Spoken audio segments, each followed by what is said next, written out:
신 줄로 믿고 우리 한 절씩 교독 후 21절 다 같이 읽도록 하겠습니다. 형제들아, 내가 당한 일이 도리어 복음 전파의 진전이 된 줄을 너희가 알기를 원하노라.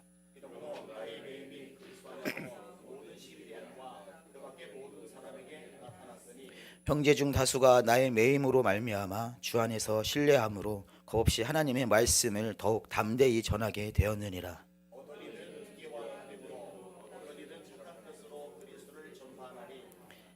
이는 내가 복음을 변증하기 위하여 세우심을 받은 줄 알고 사랑으로 하나.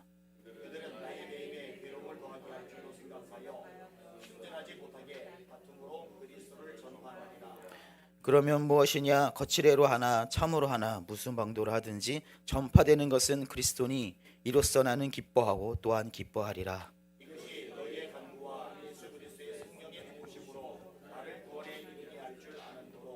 나의 간절한 기대와 소망을 따라 아무 일에든지 부끄러워하지 아니하고 지금도 전과 같이 온전히 담대하여 살든지 죽든지 내 몸에서 그리스도가 존귀하게 되게 하려 하나니 이는 내게 사는 것이 그리스도니 죽는 것도 유익함이라. 아멘.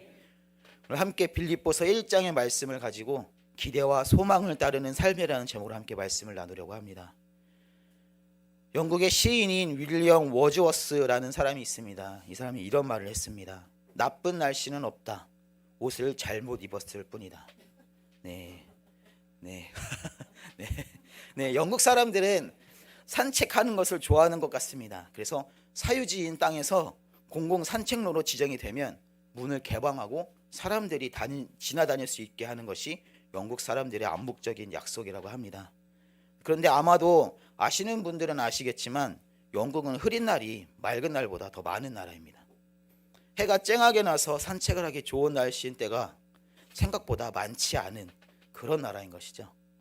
주로 하늘이 흐리고 비가 부슬부슬 내리는 날이 더 많은 나라가 바로 영국입니다.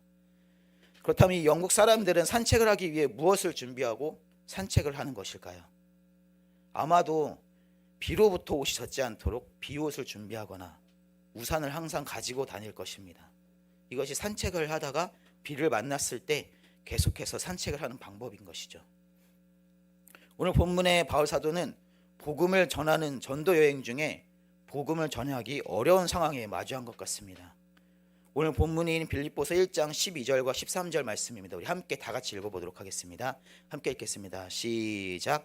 형제들아, 내가 당한 일이 도리어 복음 전파의 진전이 된 줄을 너희가 알기를 원하노라. 이러므로 나의 매임이 그리스도 안에서 모든 시위대 안과 그 밖의 모든 사람에게 나타났으니. 바울 사도는 좀 전에 읽은 본문 12절 말씀에 나와 있듯이 어떠한 일을 당한 것 같습니다. 그리고 13절에 나의 매임이라고 말하고 있죠.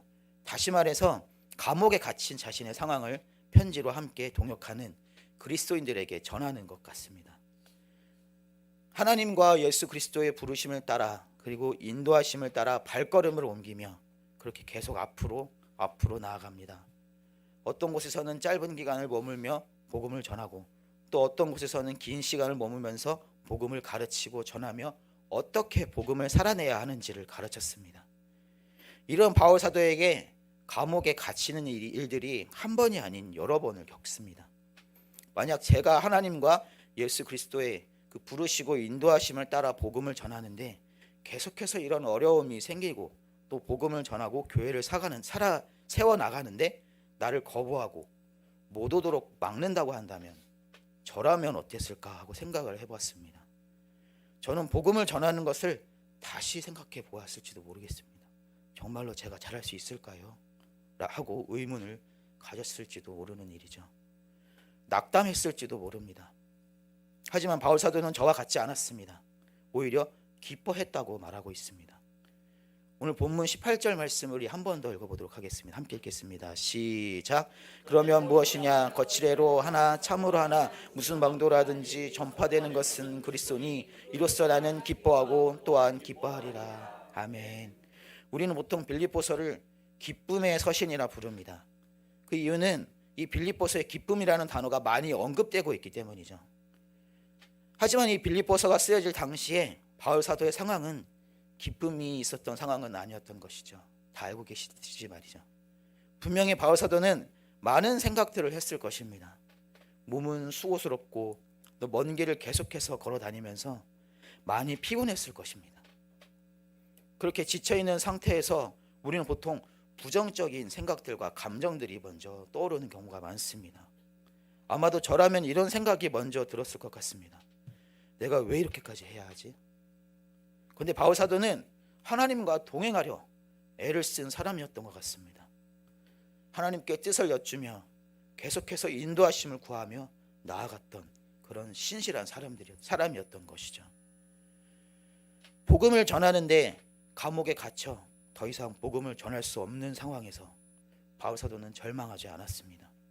그리고 하나님께서 일하심을 지켜봅니다. 그래서 어떤 일들이 일어났죠? 바울 사도가 전했던 복음을 가지고 바르게 하나님의 나라와 예수 그리스도를 전하는 사람들이 있었지만 그와 다르게 복음을 왜곡하고 비방하고 복음이 전해지는 것을 보고 투기하며 분쟁을 일으키는 사람들이 있었던 것이죠. 계속 기다리면서 지켜보니까 오히려 점점 더 예수 그리스도께서 어떤 분이신지 궁금해하는 사람들과 또 예수 그리스도의 이름이 점점 더 전해지고 사람들이 예수 그리스도라는 분을 알게 된다는 것을 깨달은 것입니다. 바울 사도는 자신의 시선이 자신의 상황에 매여 있지 않았던 것이죠. 자신의 처지에 매여 있지 않았던 것입니다. 오직 하나님께서 앞서가시는 그 길을 보았을 뿐이었습니다. 저는 제 시선은 바울 사도의 그 시선을 따라가지 못함을 자주 보곤 합니다. 제 눈앞에 있는 어려운 상황들을 바라보면서 지쳐서 뒤돌아 도망을 치려고 하는 그런 때가 너무나 많기 때문이죠. 어려운 상황들이 눈앞에 찾아오면 하나님은 어디 계십니까? 왜 나를 이 어려움에 그냥 두고 보십니까? 하고 원망하는 기도를 하기도 합니다. 마치 다윗이 하나님께 외치는 시와 같습니다. 시편 13편 1절 말씀입니다. 여호와여 어느 때까지니까 나를 영원히 잊으시나이까? 주의 얼굴을 나에게서 어느 때까지 숨기시겠나이까? 이런 순간이 있으시지 않으십니까? 언제까지 저를 이 어려움에 그냥 두시겠습니까? 하고 울며 기도하는 때가 있으셨지 않으십니까? 그런데 참 바울 사도는 그러지 않았습니다. 어떻게 이럴 수 있지? 라는 생각이 들 정도로 바울 사도는 하나님의 앞서가시는 길을 보았습니다. 아니 어쩌면 바울 사도도 숨어서 울부짖었던 기도가 이 말씀에 기록되지 않았는지도 모르겠습니다. 하지만 오늘 본문 말씀에 바울 사도는 저라면 생각하기 힘든 그런 말을 합니다. 오늘 본문 17절 말씀입니다. 우리 함께 읽겠습니다. 시작. 그들은 나의 매임의 괴로움을 더하게 할 줄로 생각하여 순수하지 못하게 다툼으로 그리스도를 전파하느니라. 네, 여기까지 읽겠습니다. 네. 바울 사도는 이렇게 이야기합니다. 저들은 나에게 이렇게 갇혀서 복음을 전하지 못하게 하면 이것이 나를 괴롭게 할 것이라 생각하는 듯 합니다. 이렇게 고백합니다. 하지만 바울 사도는 자신의 괴로움에 연연해하지 않았습니다. 하나님께 계속해서 시선을 두었습니다. 본문 20절 말씀에 이렇게 말씀합니다. 나의 간절한 기대와 소망을 따라 아무 일에든지 부끄러워하지 아니하고 지금도 전과 같이 온전히 담대하여 살든지 죽든지 내 몸에서 그리스도가 존귀하게 되게 하려 하나니. 아멘. 바울 사도는 기대하는 것이 있었습니다. 그 삶에 소망이 있었습니다. 어떠한 기대와 소망일까요? 자신의 삶에 하나님께서 예수 그리스도께서 함께 걸어가고 계신다는 것을, 자신과 동행하고 계신다는 것을 기대하며 소망을 가지고 자신에게 맡겨진 일을 끝까지 지켜나갔던 것입니다. 복음을 전하는 것, 자신의 생각과 방법에 매여 있는 것이 아니라 자신의 상황과 처지에 매여 있는 것이 아니라 오직 함께 걷고 계시는 그분을 따라서 내 길을 계속 갈 수 있도록 길을 안내해 주시는 그분을 따라서 그냥 기대하는 마음을 가지고 소망을 잃지 않고 끝까지 마음에 품고 계속 나아가는 것입니다. 우리 인생도 마찬가지인 듯 싶습니다. 어떤 순간에는 아주 맑고 파란 하늘을, 그 하늘 아래를 걷는 것 같은 순간 속에서 아주 날씨가 좋은 그런 날에 산책을 하는 것과 같은 순간들을 보내는 때가 있습니다. 하지만 어떤 날에는 분명 하늘이 맑은 하늘이었던 것 같은데 갑자기 먹구름이 몰려와서 비를 잔뜩 쏟아내는 그런 날, 그래서 내 옷이 다 젖어버린 그날을 맞이할 때도 우리는 있습니다. 그리고 비와 바람이 몰아쳐서 우산을 쓰고 또 비를 피해도 옷이 모두 젖어버리는 그런 날도 있을 것입니다. 그래도 우리는 하나님께서 언제나 함께 하신다는 것을 잊지 말아야 합니다. 내 삶 속에서 언제나 나의 길을 함께 걸어주시고 함께 동행해 주시고 또 앞서 가시며 내 길의 안내자가 되어주시는 하나님이심을 잊지 말아야 합니다. 바울 사도는 고백했습니다. 오늘 본문 21절 말씀입니다. 이는 내게 사는 것이 그리스도니 죽는 것도 유익함이라.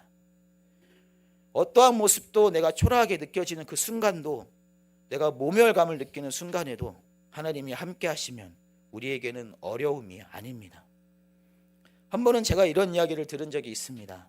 세상 사람들에게 실패는 좌절과 절망이고 도저히 빠져나올 수 없는 그런 늪과 같은 것일지 몰라도 하나님과 동행하는 가운데 실패는 실패가 아니라는 것이죠.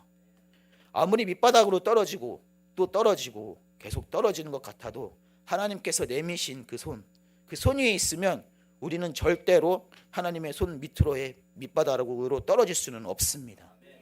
계속 하나님의 손 위에 우리가 있는 것이죠. 실패와 좌절과 절망 가운데 있으십니까? 혹은 지금 너무나 행복하고 좋은 순간 속에서 살아가고 계십니까? 그러나 실패와 좌절과 절망은, 그리고 행복과 좋은 순간들은 영원하지 않습니다. 실패와 좌절 뒤에 하나님께서 위로해 주시는 커다란 위로가 찾아올 것입니다. 그것을 기대하고 소망하며 하나님의 인도하심을 따라 끝까지 이겨내시기 바랍니다.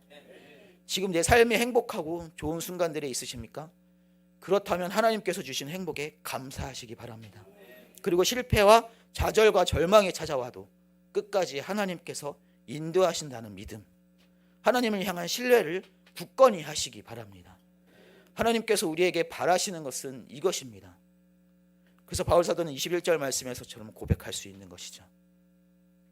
하나님께서, 예수 그리스도께서 내 삶의 끝까지 함께 해주시며 나와 함께 발걸음을 걸어주신다는 믿음, 신뢰가 있었기 때문에 가능한 고백입니다.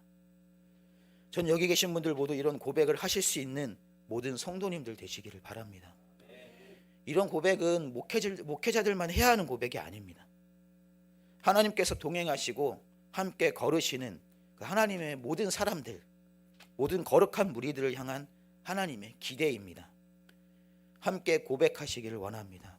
우리 21절 말씀을 함께 읽고 말씀을 마치겠습니다. 함께 읽겠습니다. 시작. 이는 내게 사는 것이 그리스도니 죽는 것도 유익함이라. 아멘.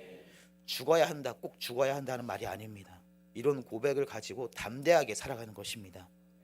내 안에 사시는 그리스도로 인해서 내가 기뻐하고 감사함으로 고백하는 이런 고백이 내 입술에, 그리고 새벽 예배로 함께 하시는 모든 성도님들의 입술에 고백이시기를 예수님의 이름으로 축복합니다. 오늘 기대와 소망을 따르는 삶이라는 제목으로 함께 말씀을 나누었습니다. 하나님께서는 나의 손과 발을 들어서 함께 일하시기를 원하십니다. 그리고 나와 언제나 함께 하시며 함께 걷고 함께 동행하기를 원하십니다. 어떠한 어려움에도 하나님께서 함께 하신다는 사실 잊지 마시고 기대하고 소망을 품고 살아가시는 모든 예수비전교회 성도님들 되시기를 예수님의 이름으로 축복합니다. 함께